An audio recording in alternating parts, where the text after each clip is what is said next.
നരേന്ദ്രൻ തൻ്റെ ഇംഗ്ലീഷ് പ്രൊഫസറോട് ഇതേ ചോദ്യം ആവർത്തിക്കുന്നു. ആ ഇംഗ്ലീഷ് പ്രൊഫസറാണ് പറയുന്നത്, ഇതിന് മറുപടി ലഭിക്കണമെങ്കിൽ ദക്ഷിണേശ്വരത്ത് നീ പോകൂ. ദക്ഷിണേശ്വരത്ത് ശ്രീരാമകൃഷ്ണൻ എന്ന് പറയുന്ന ഒരാളുണ്ട്, അദ്ദേഹത്തെ പോയി കാണും, അദ്ദേഹത്തിന് ഉത്തരം തരാൻ കഴിയും. ആയിരിക്കാം.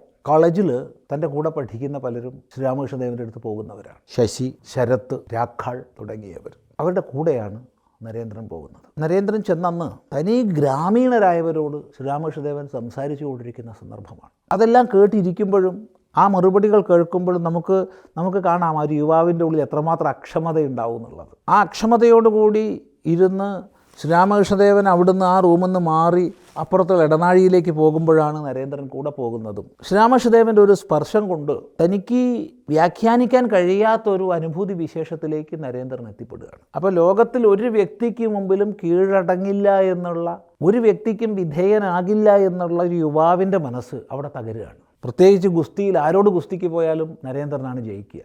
ഗുസ്തിയിൽ നരേന്ദ്രനെ തോൽപ്പിക്കാൻ ആരുമില്ല, സംഗീതത്തിൽ നരേന്ദ്രനെ തോൽപ്പിക്കാൻ ആരുമില്ല. എന്താ നിങ്ങളെന്നെ ചെയ്യുന്നത്, എനിക്കൊരു അച്ഛനും അമ്മയും ഉണ്ട് എന്ന് ആ യുവാവിനുള്ളിൽ നിന്ന് സ്വാഭാവികമായി വാക്കുകൾ പുറത്തു വരികയാണ്. അവിടെ ഗുരുശിഷ്യബന്ധം ആരംഭിച്ചിട്ടില്ല.